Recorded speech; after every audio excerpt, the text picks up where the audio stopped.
সহজ ভাষায় বলতে গেলে উনি স্মৃতিশক্তি হারিয়ে ফেলেছেন। হায় হায়, ফাতেমা তো গোলাম শেহজাদ সম্পর্কে সবকিছু জানতে পারলো। শুধু তাই না, এদিকে তো ফাতেমা শপথ করলো যে গোলাম শেহজাদে স্মৃতিশক্তি যে করে হোক ফিরিয়ে আনবে এবং রিশাদকে ডিভোর্স দিয়ে দিবে। তো ভিউয়ার্স, তাহলে তো বুঝতেই পারছেন যে কতটা মজার হতে চলেছে। সো ভিউয়ার্স, তাই ভিডিওটির মূল টপিকে ফিরে যাওয়ার আগে আপনারা যারা এখনো আমাদের চ্যানেলটিকে সাবস্ক্রাইব করেন তারা অবশ্যই গাইস নিজের ভাই মনে করে চ্যানেলটিকে সাবস্ক্রাইব করে দেবেন এবং সেই সাথে ভিডিওতে লাইক করে দেখতে থাকুন। সো ভিউয়ার্স, দুনিয়া টাকার গোলাম নাটকে 9 নাম্বার পর্বের শুরুর দিকে আপনারা দেখতে পারবেন যে ফাতেমা তার শাশুড়ির সামনে গিয়ে কান্নাকাটি করতেছে এবং সেই সাথে বলতেছে, আমি তো অনেক বড় একটা ভুল করেছি। ওই রিশাদকে বিশ্বাস করে আমি আমার শেহজাদকে ধোকা দিয়েছি। শুধু তাই না, আমি তো আমার জীবনের সব থেকে বড় ভুলটাই করেছি। ঠিক তখনই ফাতেমার শাশুড়ি মানে শেহজাদের মা ফাতেমাকে বলবে, মা তাহলে চলো এক্ষুনি আমি আমার ছেলের সামনে যেতে চাই, আমার ছেলের সাথে কিছু কথা আছে। ঠিক তখনই ফাতেমা তার শাশুড়িকে বলবে, না আপনি এখন আপনার ছেলের সামনে যদি যান তাহলে কোনোভাবে আপনার ছেলে আপনাকে চিনবে না। আমি প্ল্যান এ তে কাজ করতে পারিনি, এবার প্ল্যান বি ভেবেছি। এখন আমি শেহজাদের কাছাকাছি থাকবো এবং শেহজাদের পুরনো জিনিসগুলোকে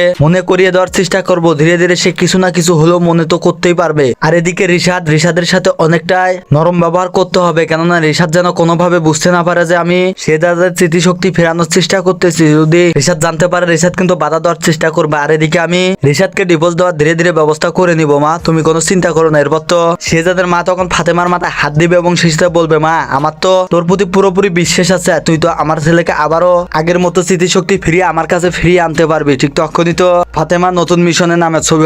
এমনটাই কিন্তু ঘটতে চলেছে দুনিয়া টাকার গোলাম নাটকে 9 নাম্বার পর্বে। তো 9 নাম্বার পর্বটি কতটা মজার হতে চলেছে অলরেডি কিন্তু আপনারা বুঝে ফেলেছেন। তো তাই বলবো, দুনিয়া টাকার গোলাম নাটকের 9 নাম্বার পর্বটি দ্রুত গতিতে যদি দেখতে চান তাহলে এই ভিডিওতে লাইক টার্গেট থাকবে 2000 লাইক। যদি আপনারা দ্রুত গতিতে কমপ্লিট করে দিতে পারেন তাহলে কিন্তু দুনিয়া টাকার গোলাম নাটকের 9 নাম্বার পর্বটি দেখতে পারবেন। ছবি তাই বলবো, দুনিয়া টাকার গোলাম নাটকটি সম্পর্কে আপনাদের যদি মন্তব্য থাকে অবশ্যই কমেন্ট বক্সে জানাবেন, তাহলে কিন্তু প্রত্যেকটি কমেন্টে রিপ্লাই দেওয়ার চেষ্টা করবো। সো আজকের ভিডিওর আপডেট এ পর্যন্তই ছিল। আশা করি সবকিছু বুঝতে পারছেন। ভালো থাকবেন, সুস্থ থাকবেন। দেখা হচ্ছে পরবর্তী কোনো ভিডিওর আপডেট নিয়ে।